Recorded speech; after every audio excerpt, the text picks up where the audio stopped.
It's now been nearly 2 weeks since Disneyland Paris opened the largest expansion to the resort to date in the form of Disney Adventure World.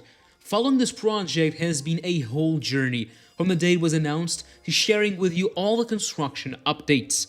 I was lucky enough to visit the park and expansion twice, once during one of the annual pass previews with a much quieter atmosphere, and during the opening day craziness.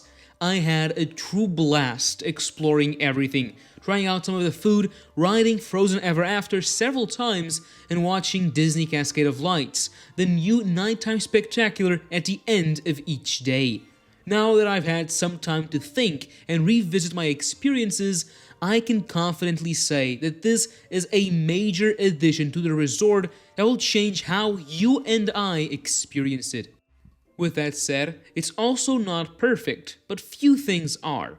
So in today's video, we'll go through my thoughts on Disney Adventure World, looking at it from several different angles, while also thinking of ways to improve what's already there.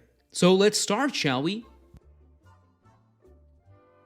First of all, let me begin by saying that stepping into Disney Adventure World meant quite a bit to me. It was years of trips, gigabytes of footage and photos, hours of writing scripts, editing videos, and so much more in the making. Adventure Way is technically the name of the entire land that goes from World Premiere Plaza all the way to World of Frozen.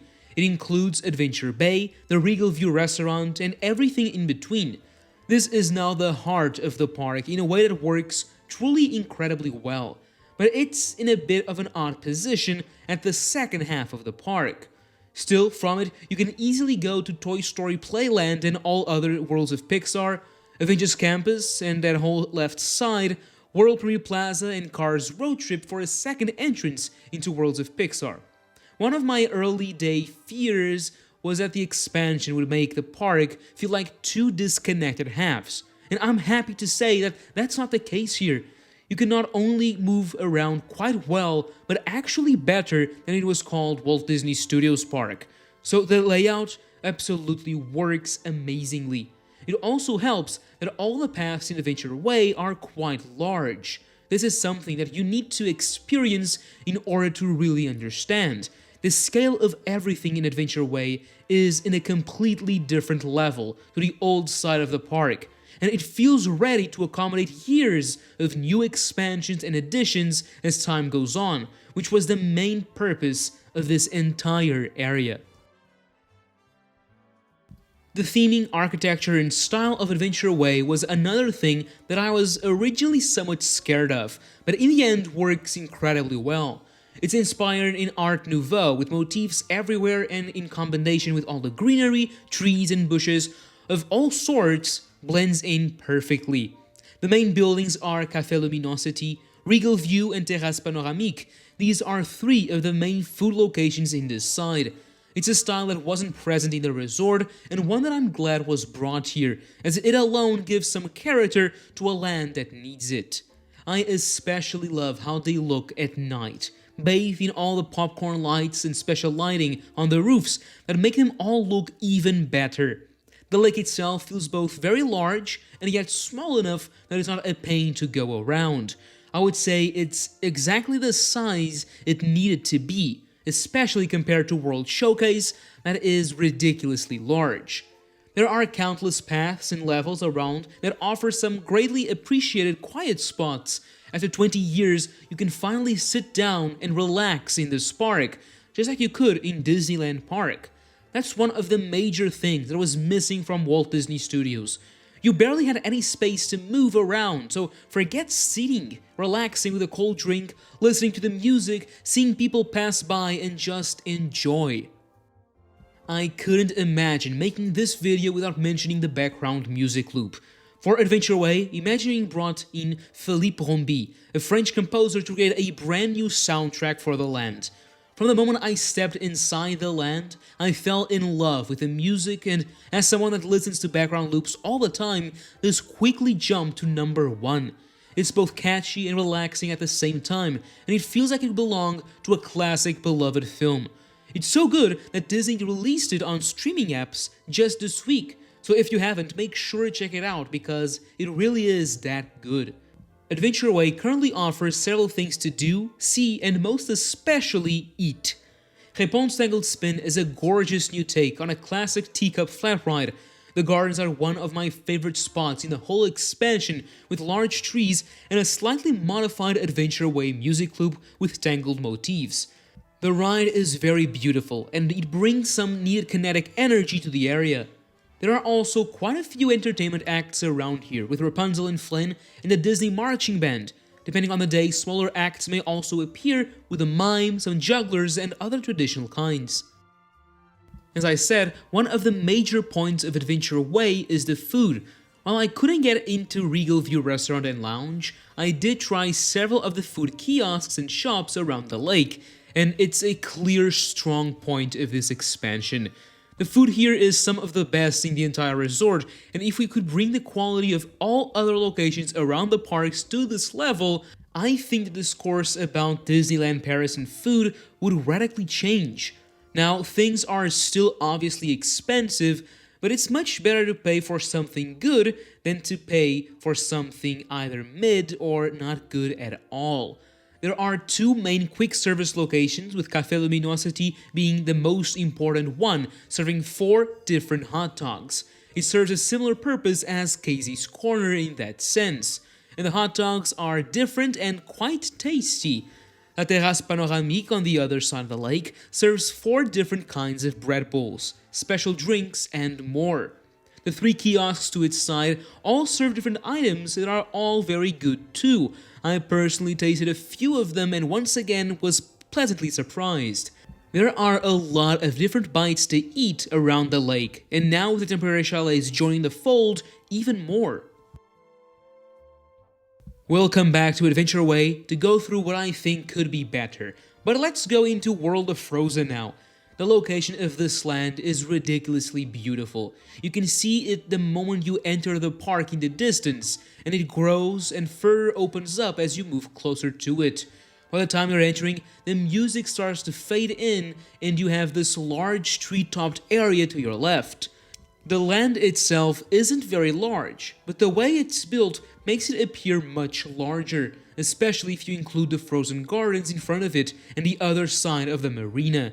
The level of detail here goes beyond any other area in the Disneyland Paris Resort, only perhaps matched by some areas in Frontierland. The large forest behind the castle and the Adventure Way Bridge adds a lot of depth to this side of the park and Frozen, while inside, the Arendellian buildings are incredible and really work very well simulating the village ambiance while hiding the very large building behind them. Some of my favorite details here were the seagulls with the nest on top of the buildings, and close to the water you hear the same seagulls in the distance and see the wooden decks with all kinds of shells and aging applied. The small details really sell the place. This carries on into the queue of Frozen Ever After, where each room brings something new to look at. I love how large the indoors queue is. It could be the best queue in the resort, it's truly so beautifully done. When it comes to the ride, there's not many surprises here. It's practically the same as the one in Hong Kong Disneyland, with some small theming additions here and there, and differences in the lighting. Comparing to Epcot's though, this is by far the winner. The scenes have a larger scale. I especially love how big the room when you exit the ice castle is. You look up and all around you there are slight projections selling that you're truly outside. The drop, however, caught me by surprise. It's steeper and higher than the one in Epcot and Pirates of the Caribbean in the park next door. It adds a lovely, somewhat thrilling element to the ride. What steals the show here, though, are the animatronics. These are by far the best in the resort. The way they move and look is stunning. It looks like they jumped out of the screen and into the ride. I feel like Frozen Ever After is an amazing addition to the park. A park that needed more dark rides and especially a boat ride, so it ticks those 2 boxes perfectly. The land itself also adds so much to this park. Even if you removed Adventure Way and the lake, it alone creates a beautiful place to explore.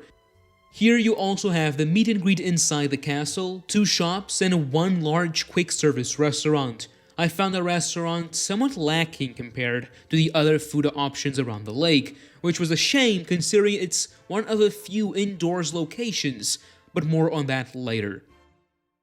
Arendelle also brings quite a bit of entertainment to the park. The biggest addition is the Celebration in Arendelle show. This consists of 3 boats that come from backstage to create a show in the marina for all to enjoy, taking something like 15 minutes with a soundtrack created just for it. The main attraction of the show is the incredible Olaf animatronic that absolutely steals the show. It's truly amazing. I found it to be worth a watch, counting on a fun atmosphere and special effects. I was able to catch a glimpse during the previews at dusk, and the boats looked amazing with all the lighting. It's sad that most of the time this won't happen that late during the day. So, overall, feeling is very positive, but there are some things that I personally feel should be addressed when it comes to the expansion as a whole. First of all, when I was there, it was quite cold and windy. This didn't ruin my experience in any way, but it did prove that Adventure World feels like it was designed as a spring and summer park, and not a year-round one in the outskirts of Paris. The Disneyland park does this better than, I think, mostly any park. The way you can move from the entrance through Frontierland all the way to the back of the park with Peter Pan's Flight and Pirates of the Caribbean is amazing. In Disney Adventure World, you have the old Studio One building where most people seek refuge during the cold and rain, and that's mostly it. In the new side of the park, there is even less shelter. Adventure Way could easily have incorporated some Main Street style arcades in each side. Even using that arch design with a glass ceiling would create a much more pleasant experience during winter. Missing here and in the same style as the last issue is a large quick service restaurant in Adventure Way. While there are a lot of food options, there isn't a large indoors location where you can eat during the colder months. Café Luminosity could have been this location, but a large part is used by backstage infrastructure. In third place and most severely missing is a large shop. It would once more add some shelter to the land and create very much needed floor space for shopping. The current 3 small stores are not enough for the amount of people that will pass through here. I feel like the best location for this would have been where Up is currently being built, but there are other spots where it could easily be built. Capacity is another issue I have with the expansion, but there's a lot to be said when it comes to this. Frozen Ever After can take close to 1,700 people per hour. That's not bad, but it's not exactly the people eater the park needs. Tangled adds close to 1,000 more to the number, and help is soon coming in the form of Up. Overall, ride capacity with the size of this new area could be better, and it becomes a big issue when the ride goes down. Of course, it's a bit of a temporary issue, because in a few years Lion King will be added and a lot more capacity with it, but currently it's worth a mention. The last big problem I have, while being in Adventure Way, but most especially the entrance area of World of Frozen, was the Tower of Terror. It's clear that Walt Disney Studios wasn't created with this expansion in mind. And while I think it's very well connected together, there are still a few elements that stick out like a sore thumb, and Tower is clearly one of them. The backside of the Hollywood Tower Hotel is very lightly themed, but this could easily be better with a few more theming elements being added here. It wouldn't be fixed, but it would flow a lot better. Currently from the bridge and that side of the lake, the Theater of the Stars and Gravity Building from Flight Force also stick out a bit. This isn't that bad because of the many trees already in place, and should get even better once the Lion King comes around with a new tree-filled berm and with them growing as time passes. It didn't bug me as much as Tower, but to be frank, I was expecting it to be worse than it ended up being. As you move back to World Premiere Plaza, the incredibly ugly backside of the Animation Celebration building comes into view, completely ruining the immersion there and the idea of incorporating the Hollywood-themed facade. Adding some other facades, such as that one here, and hiding the building would go such a long way in bettering this specific area. But that's an issue with the entirety of World Premiere Plaza. It needs a lot more theming and better placemaking to really work as it should. I also think that adding some popcorn lights in these buildings could do wonders and really make it better connect to Adventure Way at night when leaving the park. Now, as night falls over the different worlds in the park, the center of Adventure Bay becomes the stage for a final show filled with outstanding technology. While Cascade of Lights has a lot going for it, for me it missed key points. I won't get into detail as I'll be doing a separate video only on Cascade of Lights, where it delivers and where it needs to be better. But now I ask you, have you been to Disney Adventure World? If so, do you agree with my thoughts? Let me know down below. And now, as always, thank you for watching, and that's a wrap.